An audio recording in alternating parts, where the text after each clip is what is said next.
Powered by the Montana Television Network. Montana This Morning continues on Montana's News Leader. Good morning. The special congressional election in a heavy Republican district in Pennsylvania is still too close to call. Coming up, what both candidates are saying about that hard-fought race. And the Gallatin County Commission decides it doesn't know if it has the right to ask state officials to take a second look at interstate speed limits in the Bozeman area. Coming up, what the Montana Department of Transportation official says about safety situation for emergency workers on that highway. Good morning, Southwest Montana. Thanks for joining us here. 6:31 on this Wednesday. Our top national story this morning. Voters in Pennsylvania's 18th congressional district have cast their ballots in a crucial special election. The race between Republican Rick Saccone and Democrat Connor Lamb is still too close to call, but one candidate is already declaring victory. CBS's Hannah Doba has our latest. Democrat Connor Lamb took the stage at his election night headquarters overnight, declaring victory in Tuesday's special election in Pennsylvania's 18th congressional district. It took a little longer than we thought, but we did it. CBS News says the race is still too close to call. With absentee ballots still being counted, the 33-year-old former Marine leads Republican Rick Saccone by several hundred votes, outperforming expectations in a region viewed as Trump country. We followed what I learned in the Marines. Leave no one behind. Saccone, a Republican state lawmaker, has yet to concede and is holding out for every vote to be counted. It's not over yet. We're going to fight all the way to the end. Lamb outraised Saccone 3-1 in the district. It's a district President Trump carried by 20 points in 2016.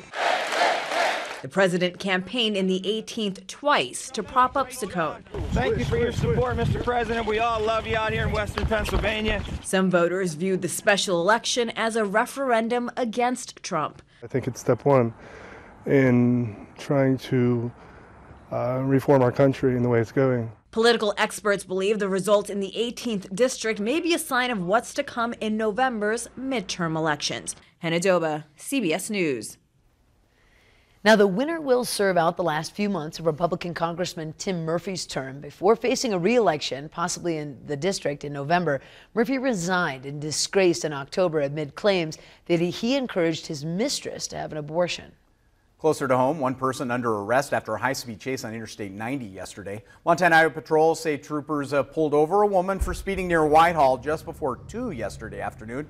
She took off, led troopers on a high-speed chase, reaching speeds of 130 miles an hour, swerving around other vehicles on the freeway. Suspect's car did go off the road just east of Manhattan, got stuck in a field. Woman tried to take off on foot, but troopers were able to take her into custody. This absolutely could have been far worse. Our goal is to get this to stop before we hit Belgrade, where our traffic really starts to get heavy. The reports from the pursuing officer, traffic was light to moderate up until this point. And as you know, the closer we get to town, the worse traffic gets, and so we really want to stop it now. Sergeant McLaughlin, by the way, tells us that the woman was wanted on several felony warrants as well, and some of that traffic she was weaving in and out actually was John Shear and myself. Oh, she actually passed us as that was happening, so that's how we were able to catch that video.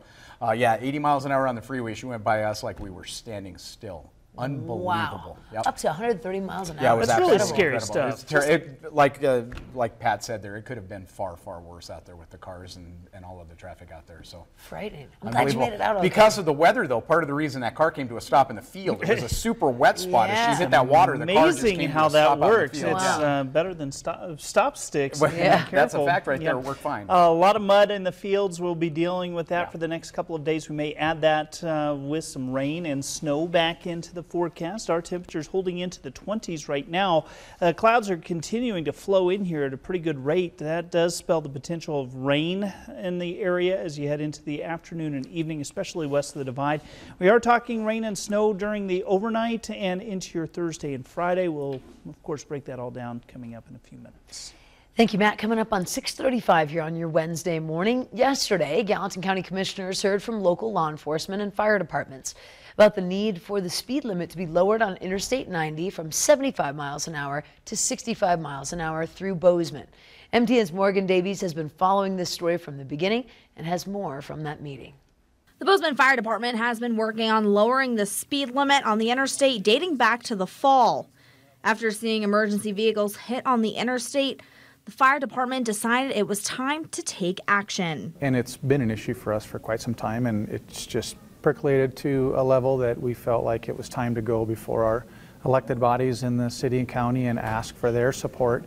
Bozeman City Commissioners heard the first responders' arguments for public safety and have already drafted a letter to the Department of Transportation asking for a temporary drop in the speed limit. 2014, we responded to 32 incidents on I-90. In 2017, that number was 90. So it almost tripled in 3 years. So if we have to wait 3 years or 6 years, you can only see what that number is going to do. Although it will take a while before any changes are made on the interstate, the fire department is just happy that the conversation has finally started. If the speed limit is reduced, we reduce the number of incidents that occur, possibly saving lives, and that's what we're in the business of doing. There's no guarantee that MDT will grant a temporary speed limit reduction. However, they do realize that there is safety issues for first responders. It can be very dangerous when you're out on a highway where vehicles are traveling at any rate of speed, and especially when you're in an emergency situation. Their safety is number one in our mission out there. The county commissioners will make their final decision to write a letter to MDT after it's approved by the county attorney. In Bozeman, Morgan Davies, MTN News. Now, you can see those letters that have been written to the Department of Transportation by the fire department and the city commissioners. Those are posted for you on our websites. Mining City headlines. Butte police say there will be no charges in connection with Monday's lockdown at Butte High School. Students were locked in classrooms Monday morning after police said an upset student made angry remarks. The school in lockdown for about an hour until police were able to find and question the person accused of making those remarks. Suspect was just angry, police say, and will undergo a mental evaluation. And a fire at an apartment complex near the MSU campus on Tuesday morning left about a half a dozen people out in the cold. However, everyone did make it out safely thanks to the Bozeman police officers who did arrive first on the scene. Matt Norby with the Bozeman Fire Department says the smoke was pouring from the front door of the building when they first arrived.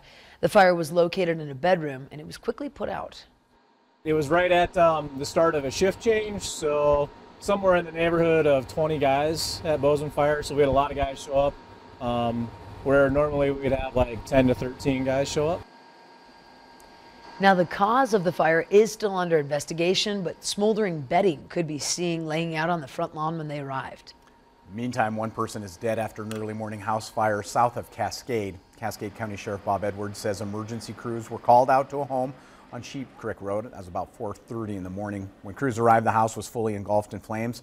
First responders discovered the body after the fire was put out. Person's identity has not yet been released. The cause of that fire still under investigation. And one man sent to the hospital yesterday after a propane truck he was working on in Helena exploded. MTN's Jonathan Ambarian was at the scene, says the victim had burns over 45% of his body. Around 10 a.m. Tuesday, East Valley firefighters responded to a report of an explosion just off York Road. Firefighters say a man was working on a truck with a 3,000-pound propane tank when something ignited. It shot the guy out from underneath the truck, started to vent.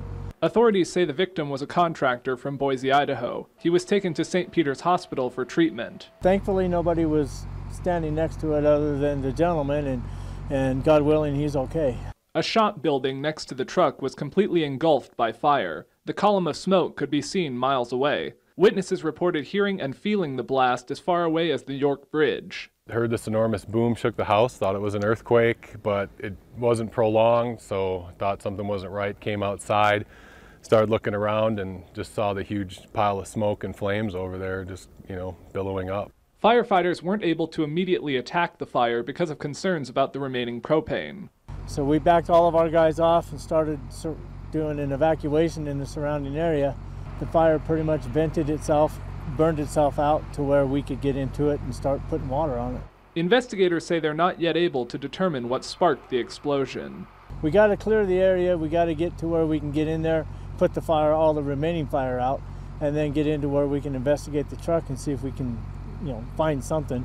In Helena, Jonathan Ambarian, MTN News. Now, Jonathan told us in that story that the victim had been taken to St. Peter's Hospital. After that, the victim was flown to a hospital in Seattle to be treated for his burns. Scary stuff. We'll update Hopefully the condition a quick recovery. news becomes available. Oh boy. We do have to take a quick break, but we'd love for you to stay with us. Coming up in a moment, we see how the Montana National Guard troops prepare for overseas deployment. We go behind the scenes with MTN's Dennis Carlson in just a moment. But first, here's John Dickerson with a look at what's coming up at 7 on CBS this morning. Good morning. Ahead on CBS this morning, we'll look back at the life and legacy of Stephen Hawking with physicist Michio Kaku. And Duke's Coach K is the winningest basketball coach in Division I history. Before March Madness gets underway, he reflects on his legendary path in a note to his younger self. See you at 7.